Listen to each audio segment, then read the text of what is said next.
You have something special. You have greatness in you. Hello, I'm Les Brown, Mrs. Mammie Brown's baby boy, and Stacey's pride and joy. If you're ready to earn 6 or 7 figures and take your business and your life to the next level, I'm encouraging you to watch a program that's transforming people's lives around the world. Sell without selling. It will give you the tools to be unstoppable. It will allow you to be able to market yourself and impact people and take them to another place. Sell without selling. It's something that gives you your superpower to make a greater impact. That's my story, and I'm sticking to it.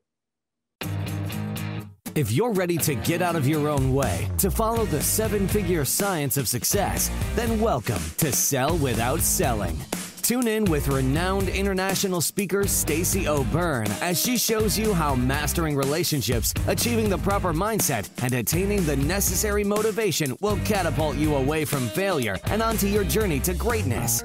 And now, here is your host, Stacey O'Byrne. Hey, welcome back to another episode of Sell Without Selling. I'm your host, Stacey O'Byrne, and I believe that learning the art and the science of how to sell without selling is the only way to achieve high 6- and 7-figure success. I'm really excited to get into today's episode. And really quick, if you're a business owner, entrepreneur, or sales professional and you haven't hit the level of success that you've wanted or needed, or if you're stuck and needing a pivot in your business and your success, or maybe you just want more and you understand the importance of having a coach to help identify the blind spots, increase accountability, and help with success strategies to take you, your business, your income, and your success to the next level. If this sounds like something for you, then head over to pivotpointadvantage.com/I want success. That's pivotpointadvantage.com/I want success. There's a quick application there that will lead to a personal phone call with me to see if we're a great fit for each other. All right, let's do this. Today I'm speaking with a really good friend of mine who really needs little introduction. The world knows him as Mammie Brown's baby boy. You know him as Mr. Les Brown. I am so excited for you to hear what Les has to say today. He's a dear friend of mine. I'm blessed he's in my life. Les, welcome to the show. Thanks so much for joining me. Thank you so much for having me, and thank you for the work that you've been doing, helping people to get a larger vision of themselves and how to create value for people, which that sells them on themselves and on the things they need in order to carve out a place for themselves in the marketplace, as well as to help them personally and professionally. So thank you for who you are. Oh, Les, thank you so much. And thank you so much for blessing me and my life personally and being in it, and for sharing your gift with the world and making such a global impact as you do. I'm sure there are millions out there that would personally like to say thank you. So on behalf of all of them, thank you for your devotion to helping people get out of their way. Thank you. And I want to thank you for being a mentor to me. You're never too old to learn. I'll be 76 February the 17th. No. And you're never too young to teach. So I want to just thank you, because whenever I want to begin to enhance my business or learn something that I don't know, I call you, because you are competent and you are trusted. And it's hard to find that right now. Les, thank you. Thank you so much. You know, you and I were talking yesterday, and, you know, this global pandemic, COVID, has put so many people stuck at home, lost and demotivated, and trying to figure out what they're going to do and how they're going to do it. And I know that you're in a position to where you can really help people make shift happen. What advice can you give these people that don't know where to go? They don't know what to do. Well, first of all, life is full of disruptions. It's full of disruptions. And we build our lives on disruptions, transformation, and decisions. At the end of the day, all of us are basically the same. The only thing that separates us are the decisions we make after the disruptions take place. I have this quote I love very much in life. You'll always be faced with a series of God-ordained opportunities, brilliantly disguised as problems and challenges. And all major disruptions, there are moments where we can pause, take account to what has happened, and then ask the question, what do I need to do now? And on the other side of the disruption is growth, mentally and emotionally and spiritually, and so many other areas. And that's what we have to focus on once we get our wits about us, because sometimes life can knock you senseless. Amen to that. But we've been in this place before. The only difference is not being able to come outside. You know, but and give you an example. I was told by Dr. Alfred Golson, he said, Mr. Brown, he said, are you aware you have 4th stage cancer? And I said, no. He said, are you aware that it has metastasized to 7 areas of your body? I said, wow. He said, why are you smiling? I said, man, I'm one of 7 children. I said, 7 is my lucky number. Joshua marched around the walls of Jericho 7 times. Naaman dipped himself in the River Jordan 7 times. I said, 7 is my lucky number. He looked at his nurse and said, this is a strange one here. So I asked, I said, can you give me a second opinion? He said, yes. I said, what is it?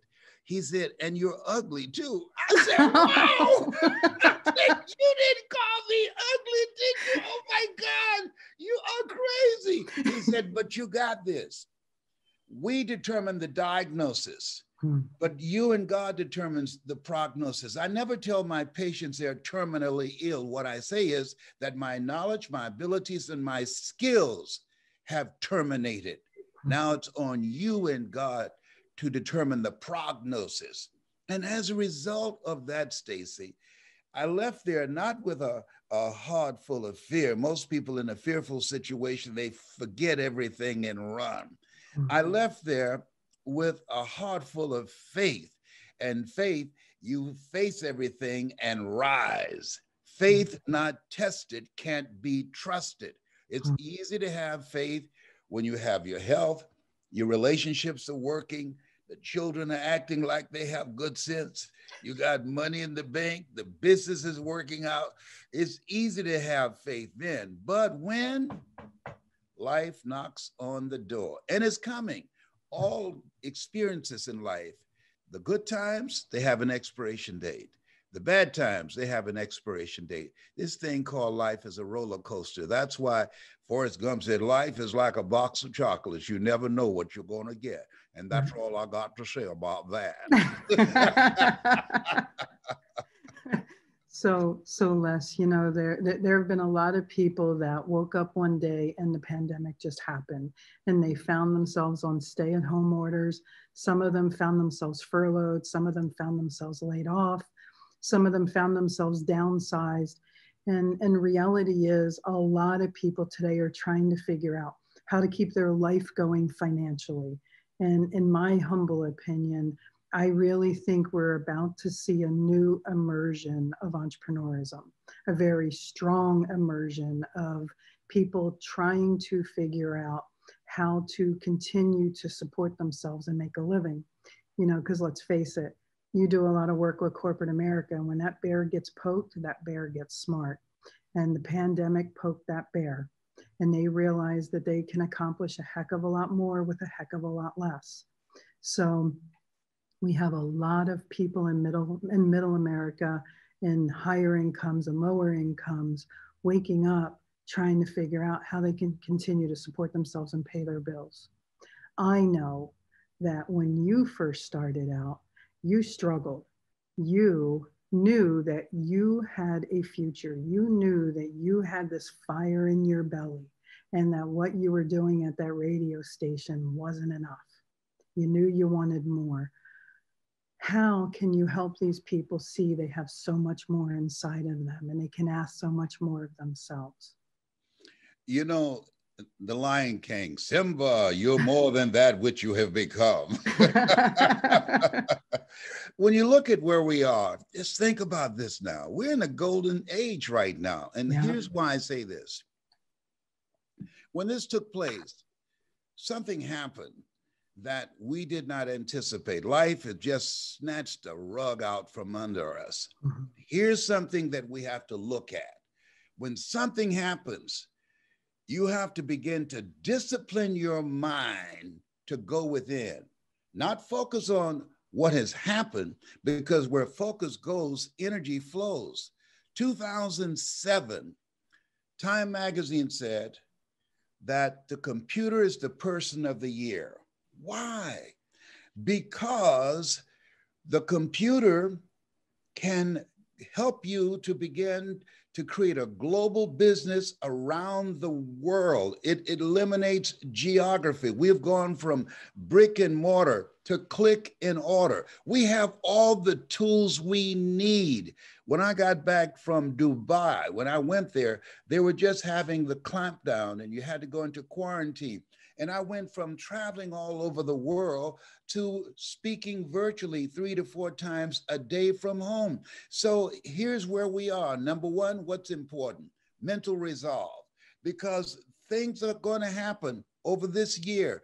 At least 3 things are going to happen to you and me, or to someone we care about. My youngest daughter, she has been diagnosed as positive. She's gotten through it. And my heart goes out to the families and friends who didn't have that kind of fortunate outcome.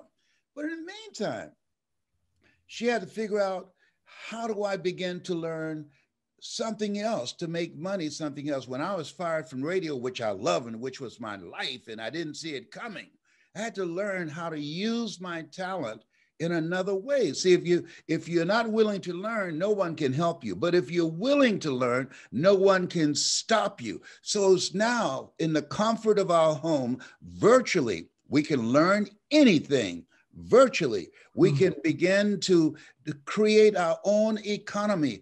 Virtually, coming out of this space where we are, there will be millionaires, there will be billionaires, and there will be witnesses. And so when you said, and it's very true, that the people that are going to come out of this era, this is an entrepreneur's era. We've gone from people thinking they can get a job, graduate from college and work for 40 years. The 40-40 plan is gone, and retiring 40%, which was enough in the first place. That's gone. This is a new ball game. Einstein said, the thinking that has brought me this far has created some problems that this thinking can't solve. So we have to rethink our lives and reinvent ourselves and develop the mental resolve, the willingness to learn something differently, and to create collaborative, achievement-driven, supportive relationships. That is a phenomenal point. The collaborative, strategic relationships.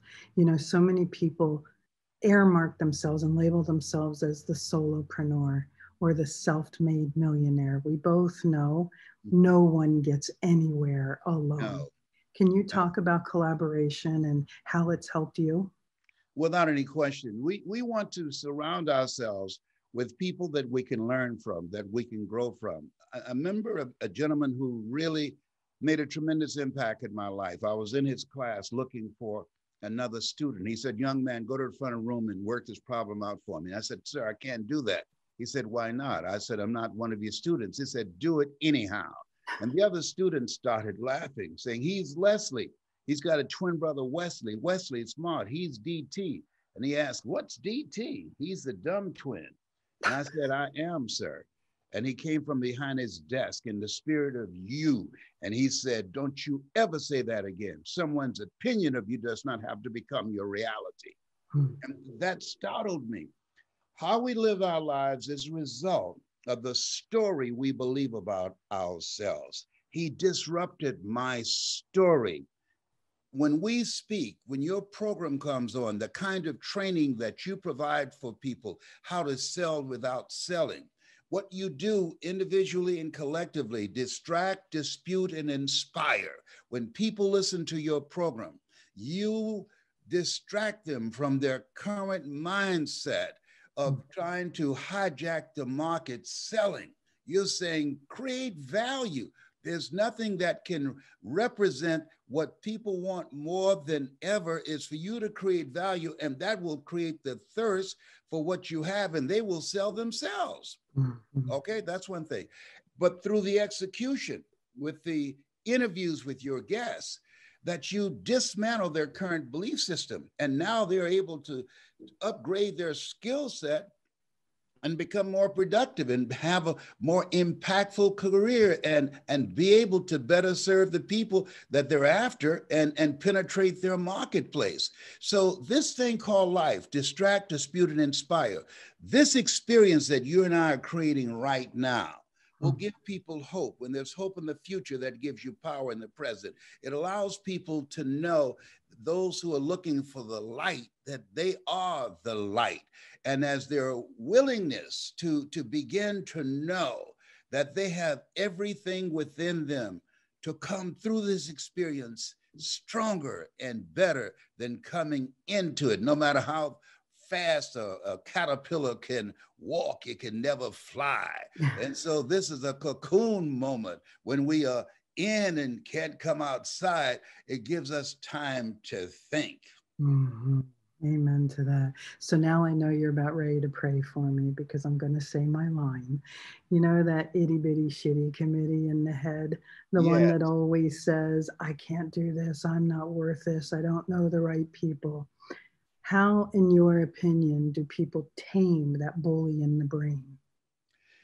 People who don't make a decision to tame that conversation in their brain have skinny children. Let me tell you something. Okay, now I'm going to pray for you. You're wrong.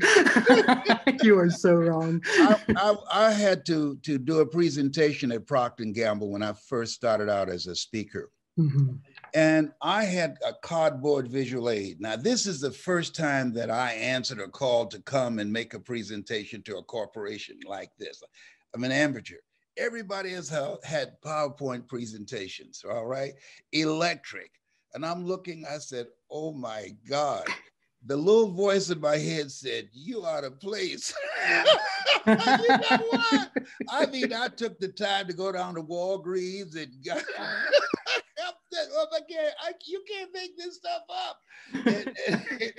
And got this big roll of cardboard, and I had somebody to come over to help me, and I put all my little illustrations on there, had crayon and everything. I had to take that into the bathroom, and I had to talk to myself, say, Les, you don't want to be intimidated by these people. You can do this. You don't need that. You can make this happen. You know what you bring. You know the value that you're providing. And when they called me and said, Les Brown Unlimited, Mr. Brown, are you here? And I said, yes. When I came in, they said, Mr. Brown, where's your PowerPoint presentation? I said, I am the PowerPoint. They said, whoa. And I did my presentation and I got the contract. I think they were afraid to not give it to you. Yeah, so what happens is that we have to create a ritual for ourselves. When I get up in the morning, first thing I say, all things work together for good for those who love God and for those who are called according to his purpose. And then I have an affirmation on my mirror that says, Lord, whatever I face today, together you and I can handle it. And then I write down 7 things that I'm grateful for. And after that, I review the things that I want to get out of the day. Most people, they wake up and they're thinking about making it through the day. If you don't have an agenda for your life, you're going to be a part of somebody else's agenda. And so I know what I want to get out of today. I was looking forward to this time that I'll be able to spend with you and thought about how can I create some value, and we can orchestrate an experience that will give people hope and let them know that they have the power to make it through this. There's something that a guy named Willie Jolly, a friend of mine, he has a song that says, we will get through this. And we will. And I remember Robert Schuller said, tough times never last, but tough people do. We are tough. We've all had experiences and we said, whoa, I can't believe I was able to do that. I had an experience in the Georgia Dome, which has been demolished. I was asked to speak to 80,000 people, but I did not know. I thought I was going to be in a banquet room.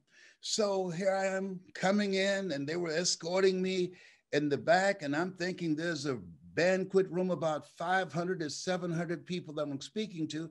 And the guy asked me, what is it like to speak to 80,000 people? I said, I don't know, man, that's gotta be scary. I said, I'm speaking to probably around 500 or 700 people. Where's the banquet room? He said, are you Les Brown? I said, yes. You're not speaking in a banquet room. I said, I'm not. He said, no. He said, come over here a minute. He said, look out there. I said, and that's who you're speaking to. I said, oh my God. I took off running. I said, I'll be back. I got to go to the bathroom, but it's number one. It's number one. And so they had to call my mentor, Mike Williams. He wrote the book, The Road to Your Best Stuff. He knocked on the door. He said, Brownie. I said, yes. He said, you got to come out. They're stalling. They're waiting for you to come on and speak. I said, Mike, I can't hear the voices, Mike. I can't hear the voices. He said, Brownie? I said, yes. Can you listen to me right now? I said, yes. Now he distracted me from the fear. He said, listen, man, come out and make your mother proud. I said, don't use my mother on me. He said, you can do this. Come on, man. You can do this, Brownie. Do you hear me? And I said, yes, Mike. And Stacey, sometimes we have to believe in somebody's belief in us until our belief kicks in. And so when he spoke those words, it jarred me from my fear. And I came up on the stage and he gave me the microphone and he looked at me like, you got this. I went and I spoke. And people can still see this, Les Brown speaking in the Georgia Dome. I don't even remember the speech. I look at it as a witness with most people. I've seen about 10 minutes of it, but I don't remember giving the speech because I was frightened out of my mind, but I spoke from my heart. Where your heart is, there your treasure is also. A friend of mine named Gary Cox, he said, when there's an argument between your mind and your heart, follow your heart. See, where your heart is, there your treasure is also. My mind was saying, you've never done this before. My mind was manufacturing fear, but my heart said, you got this. This is who you are. See, a job is what you get paid for. Your calling is what you're made for. And when you're living from your heart, you can do things that you don't know, eye has not seen, ear has not heard, nor has entered the heart of mankind what God has in store for you. Oh, Les, I don't know if you guys out there have picked up all of the nuggets he just dropped down for you. I managed to make note of a few of them. So I'd like to recap. You know, one of the things that we specialize in personally at my company, Pivot Point, is we specialize and pride ourselves on meeting people where they're at so we can take them where they want to go. Something you said early on was you didn't have all the bells and whistles. You didn't have the PowerPoint presentation, all the technology. You met yourself where you were at so you could take yourself where you wanted to go. And that is beautiful advice, because reality is you might not have the $100,000 to throw at a coach. And if you can insert yourself into a $100 a month program or a $150 a month program or buy a $25 book, anything to invest in yourself so that you can then extract knowledge and golden nuggets and skill sets to help shift your mindset, to help shift your current reality. That's number one. The next golden nugget I got from everything you just said was mentorship. You surround yourself with people who see the greatness in you, so that if you're ever challenged, you can borrow their belief in yourself. Yes. So mentorship and coaching was another golden nugget that Les just dropped. And one of the most beautiful golden nuggets that you just gift wrap to them was get out of your head and get into your heart. Because reality is, if you're stuck in between your ears, there's no movement there. That's why they call it analysis paralysis. Mm-hmm. If you drop down in your heart and connect the two and lead with that, and lead with the service, heart-centered leadership, and pursue your greatness and your purpose with just the love for yourself and the love for others, success becomes imminent. Yes, and there's something else we want to inject in there. We have to create these collaborative, achievement-driven relationships and continuously evaluate them to upgrade them. Because this thing called life is like an elevator. The higher you go, you have to stop and let some people off. Everybody cannot go. Sidney Poitier said something in his book called The Measure of a Man. He said, when you go for a walk with someone, something happens without being spoken. He said, either they adjust to your pace or you adjust to their pace. And we have to ask ourselves, whose pace have we adjusted to?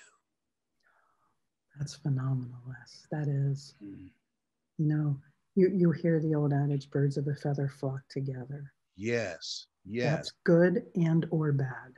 Yes, and so it impacts us in so many ways.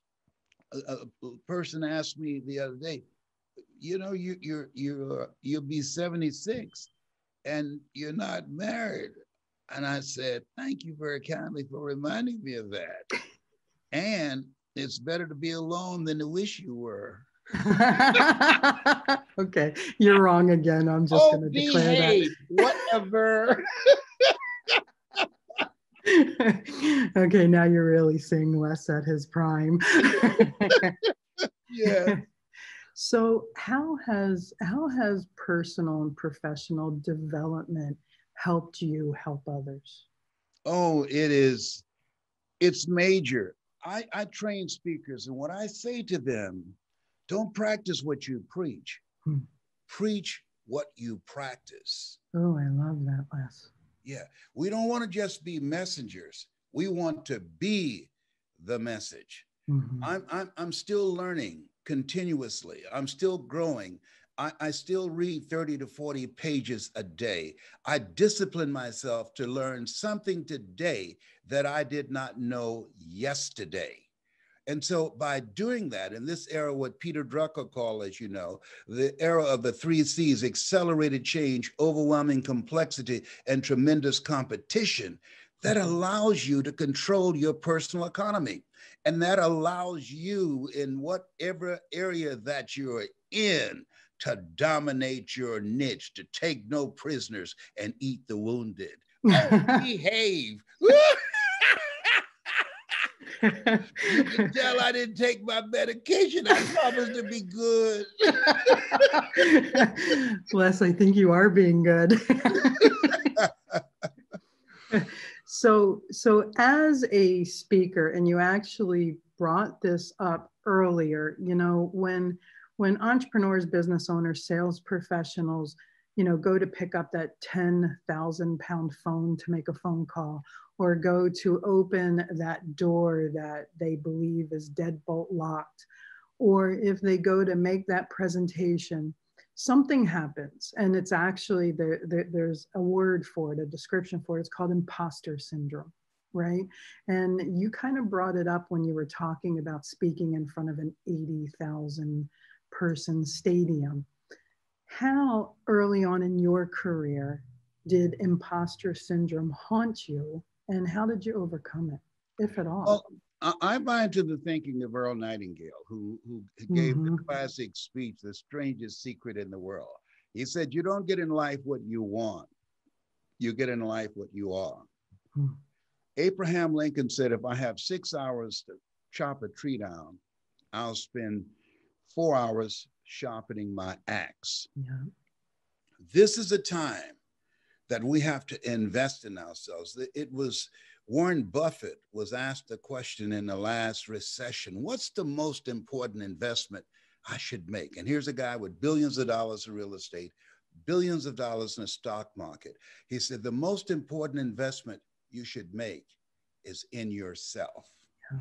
And so people not only must invest in themselves, as you talked about and as you believe and as you teach, but there's something else that's very important. I think if they have not done it, they need to activate their superpower. Now, let me share this with you. We all have it. In the beginning was the Word, and the Word was God. Our parents give us our bodies and our looks, but our voices come from God. I truly believe this. Yeah. Warren Buffett also said, your ability to communicate is major. There's a philosophical question that we always ask. If a tree falls in the forest and no one hears it, did it make a sound? And he said, your ability to reach people through your presentation, with your voice. He said, if you don't do that, if you're not effective like that, that's like a man being in a dark room with a woman and he winks. Nothing happens.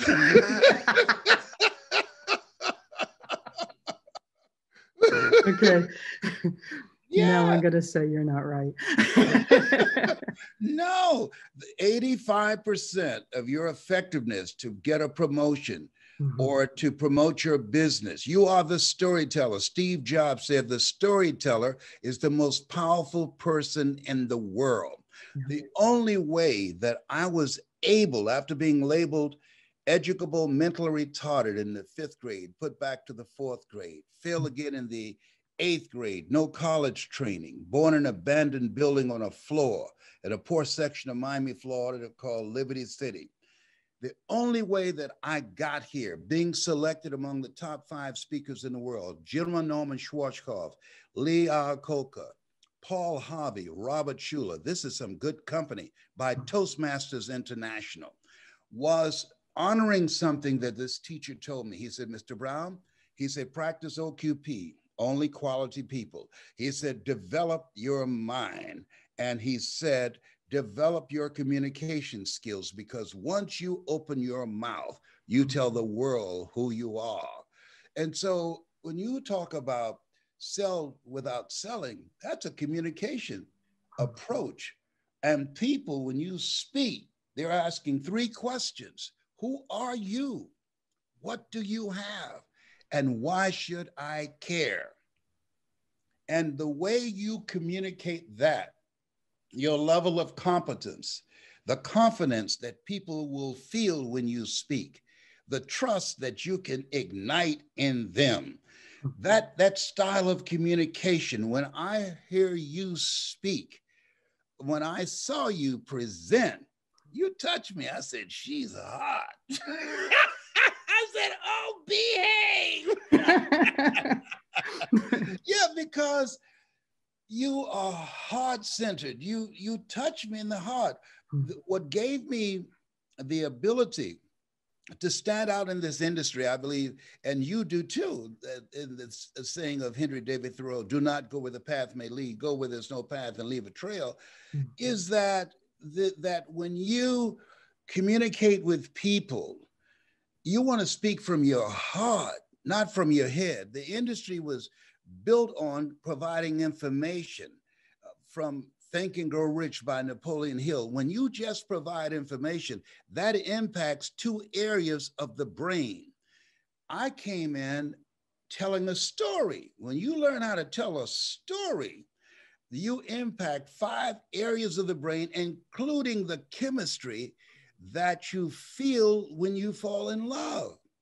And so when you speak from your heart, You expand a person's vision of themselves. You touch their hearts because we're emotional creatures.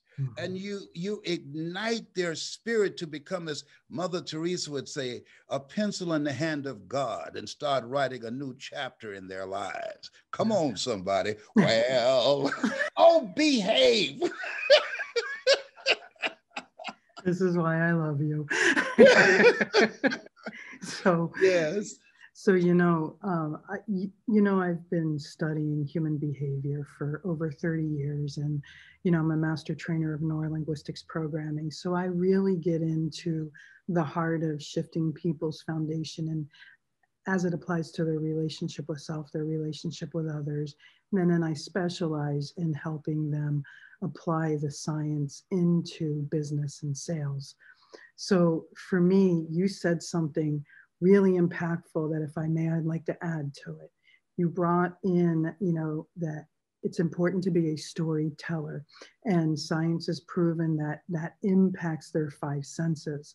When we communicate, it's really important to communicate from a perspective so people can visualize it, because that's how we store information. We store everything in pictures. It's really important that we touch them kinesthetically, their heart. It's really important that we speak into their processing style so that they hear it right, because different type of processors need different types of tempos and tonalities and timbres. It's also really important that we speak to their minds so they understand us. I say all of that to say, being a storyteller is the external focus. It's really important to understand we're also the story writer of our lives. We write our story every day, and we decide whether or not it's going to have a positive ending or a negative ending based on choices we make on a daily basis. Yes, but we're in a different place now. We are. When you look at the dilemma of social media, there are instruments, algorithms that corrupt, that change, that influence our minds, and we're not even conscious of it. It's deeper than subliminal advertising. Okay.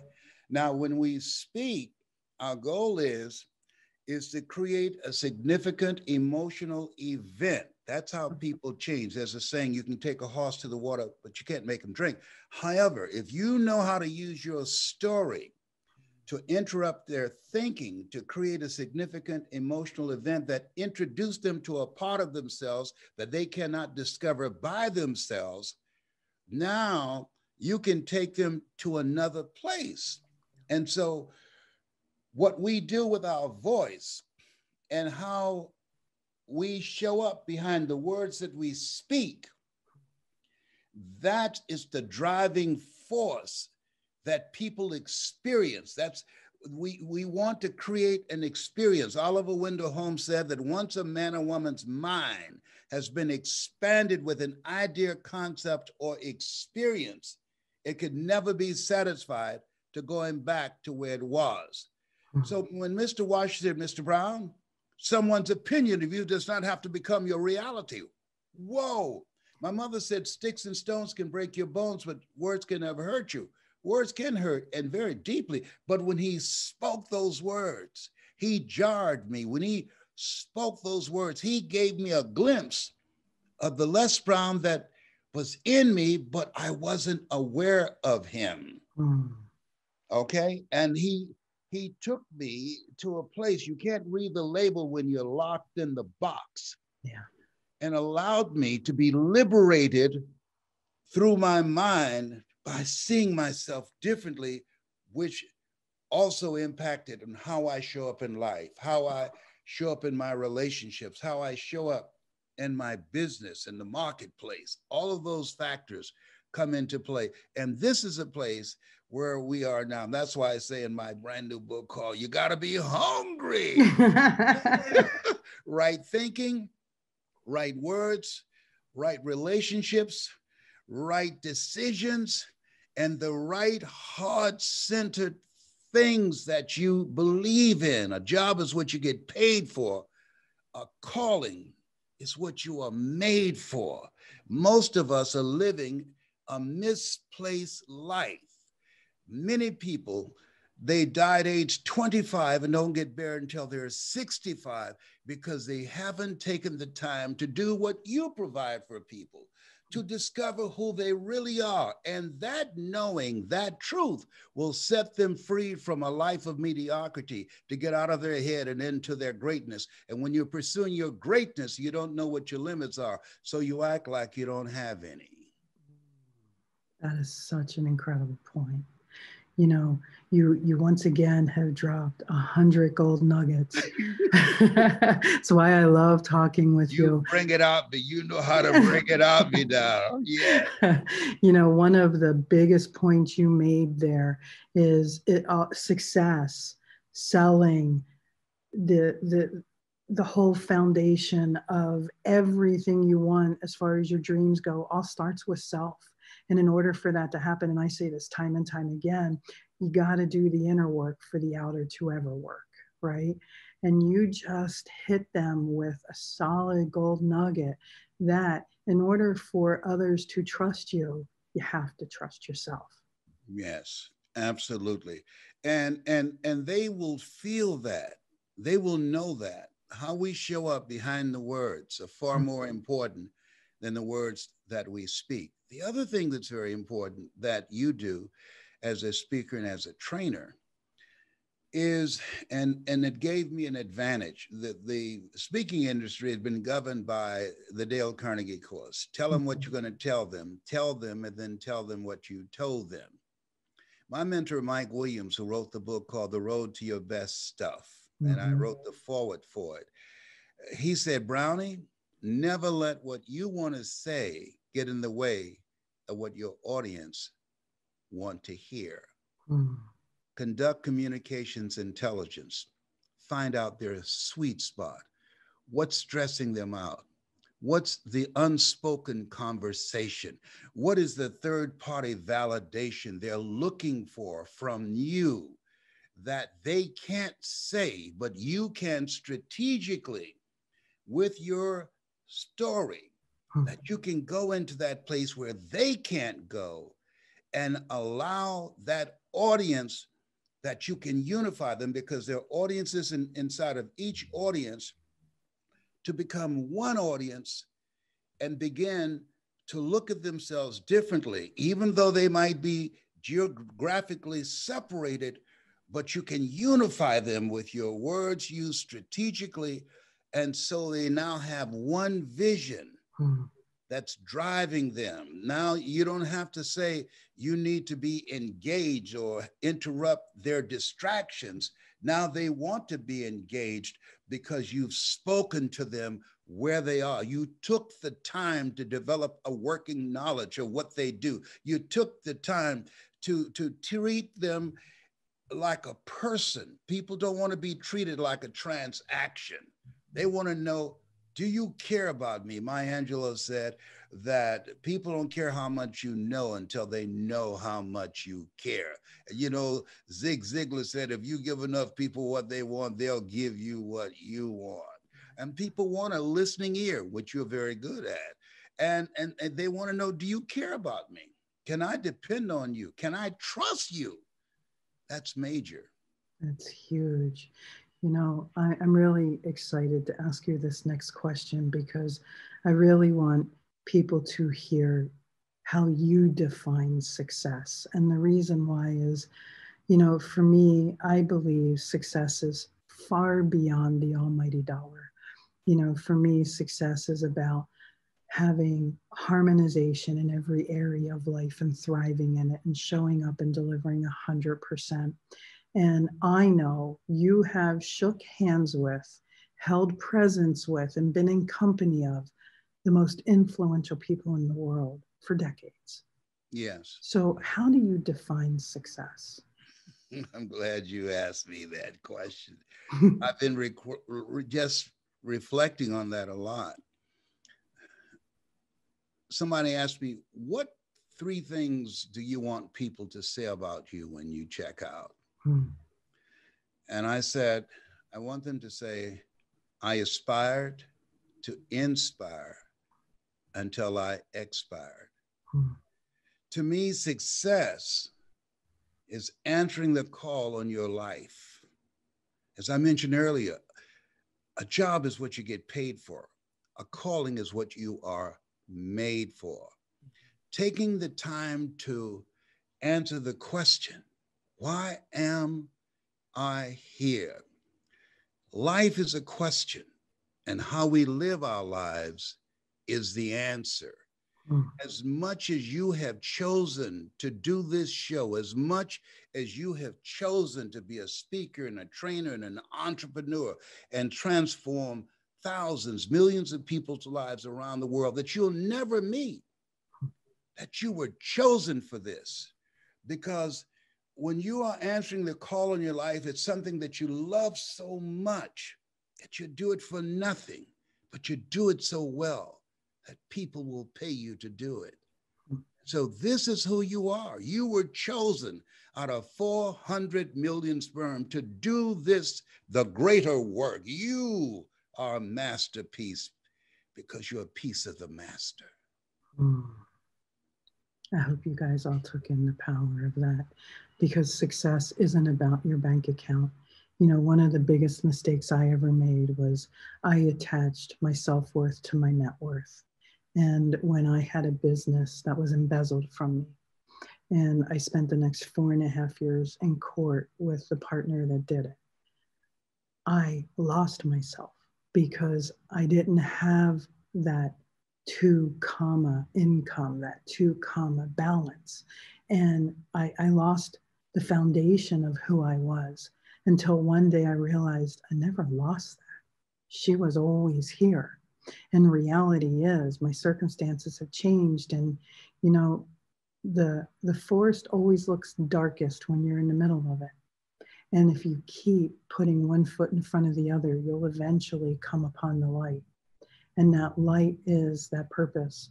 That situation that I was in was exactly that. It wasn't it wasn't an event that defined me. It was an event that created me. You know, our past doesn't determine who we are. It gives us the tools to become who we are going to be. Stacey, what you said is so real. The Stacey that made that decision, the Stacey that functioned in that role, she no longer lives. She died. And forgiving yourself, forgiveness is not forgetting. Forgiveness is remembering without shame or guilt or anger. And if you beat her up, this Stacey that I now see, you're condemning an innocent person. Yeah, absolutely. Yeah. Les, how has failure, and I say that word in air quotes because I believe there really is no such thing as long as we allow ourselves to learn from it. And it's funny because I was talking to a friend of mine, and it's really not funny. So many where failure now is such a badge of honor that they're stuck in the story of failure and they're owning it. And they're really not embracing the lessons and moving through it to evolve into their successes. How has failure in the past contributed to your successes? The way that I look at it, life provides lessons for us. Okay. Amen to that. That's why Forrest Gump said, like it's like a box of chocolates. You never know what you're going to get. That's all I got to say about that. Well, and I remember when I was fired from radio. I love radio. I can still do it now. This is me, LB Triple P, Les Brown, your platter playing popper. There were none before me, and there will be none after me. Therefore, that makes me the one and only, young and single and love to mingle, certified, bona fide, indubitably qualified to bring you satisfaction and a whole lot of action. Look out, baby, I'm your love man. I was hungry. He's gone. Bam. And Marion White said, in life, when you don't know and you don't have enough courage or insight that you have outgrown a situation, life will move on you. Yeah.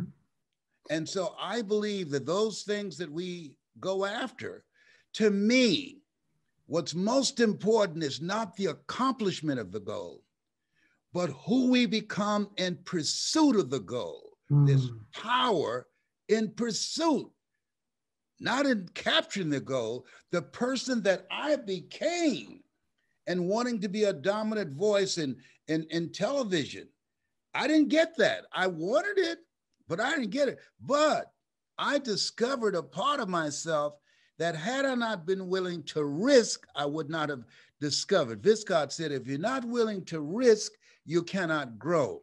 And if you cannot grow, you cannot become your best. And if you can't become your best, you can't be happy. And if you can't be happy, then what else is there? So I was willing to risk. I was willing to go for it. And it did not happen. Next. Yeah, absolutely. You know, it falls into that. Sometimes it works, sometimes it doesn't. So keep on moving. Keep on moving. Just keep it moving. Life has no duplicate. Keep it moving. There are moments in life, and we must take advantage of them before they become a memory. What's the lesson? What did I learn here? I had a relationship that I just knew it was till death do us part.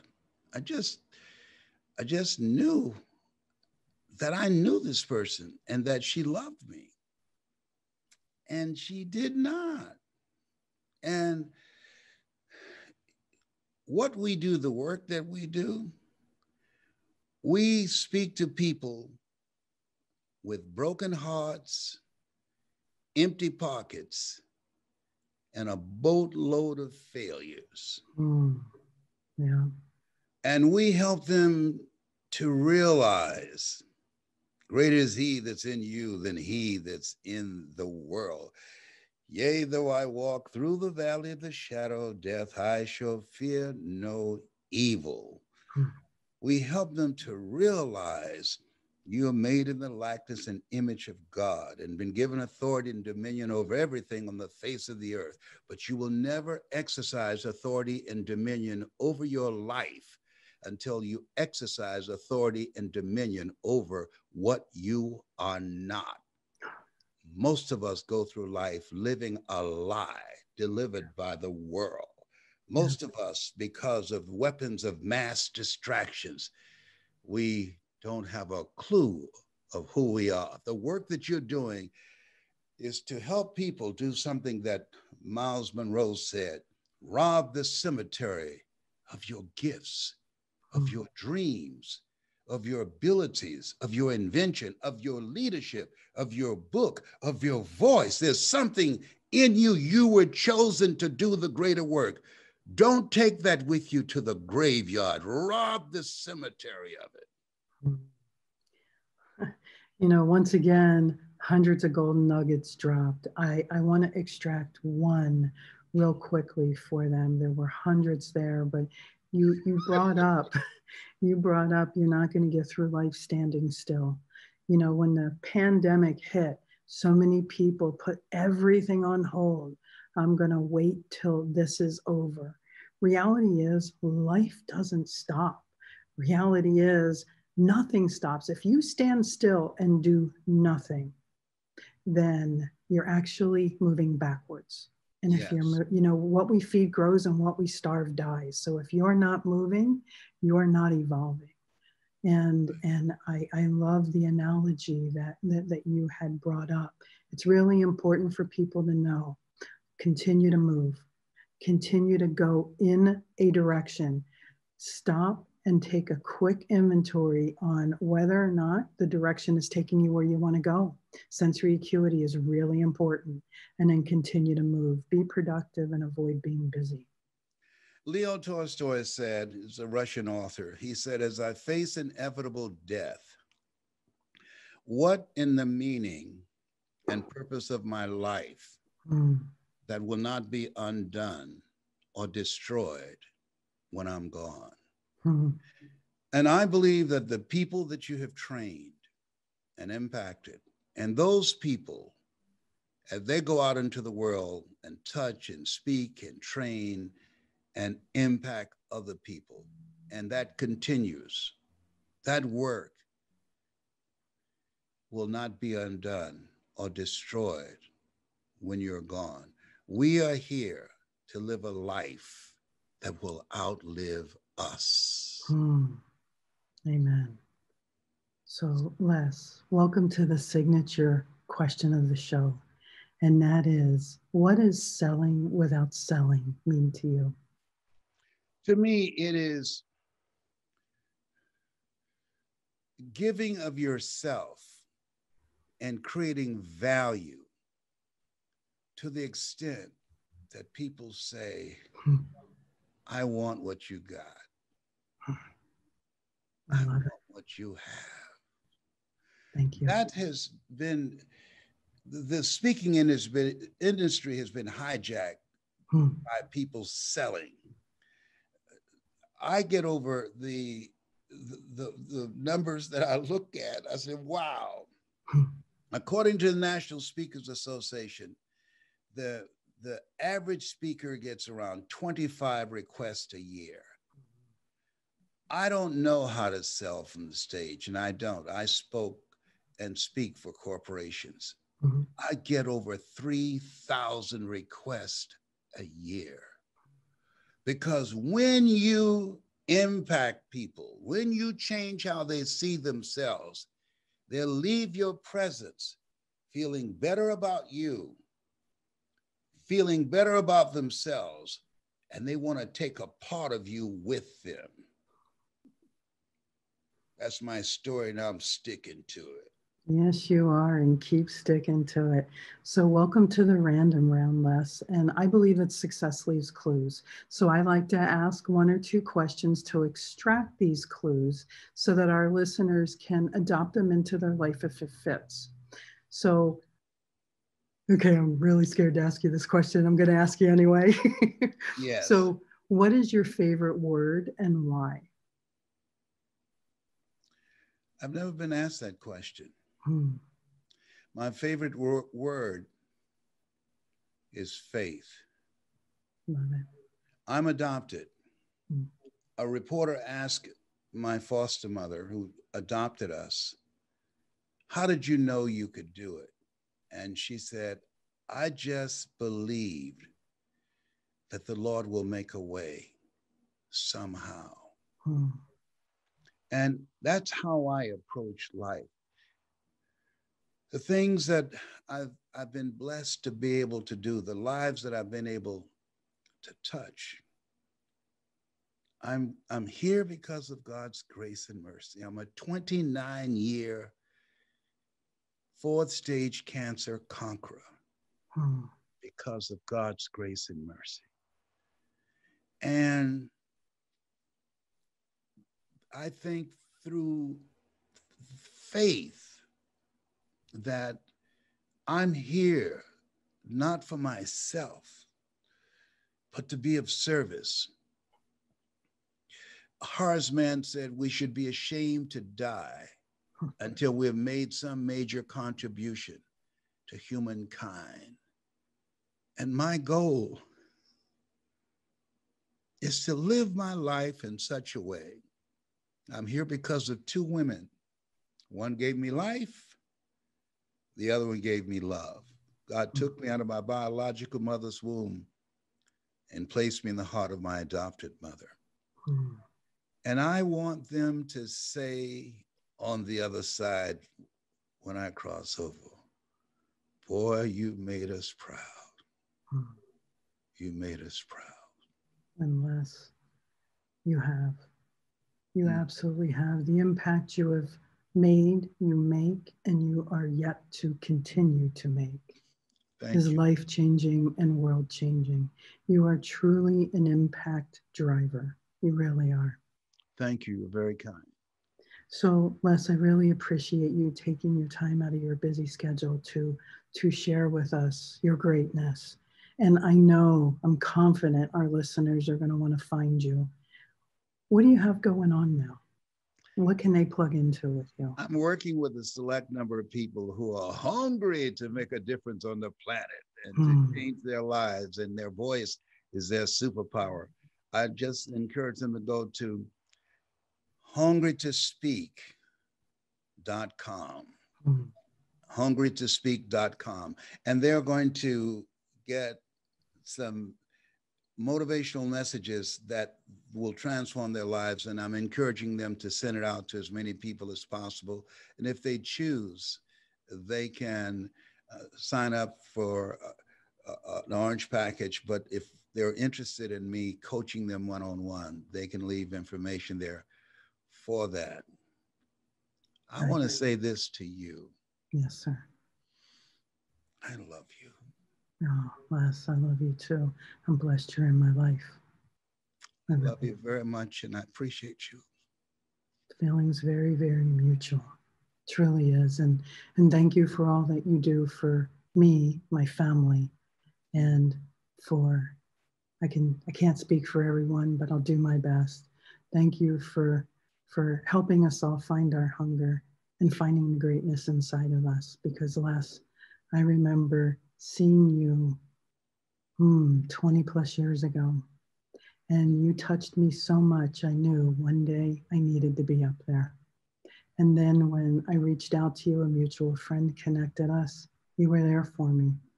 And thanks to you, I've been able to touch lives too. And that just means the world to me. Mm-hmm. This is the God moment. We're supposed to be together. Thank you so much. No, thank you. Your success is important to me, and it's also important to me to make sure that these episodes are valuable to you. I would love for you to do a few things right now.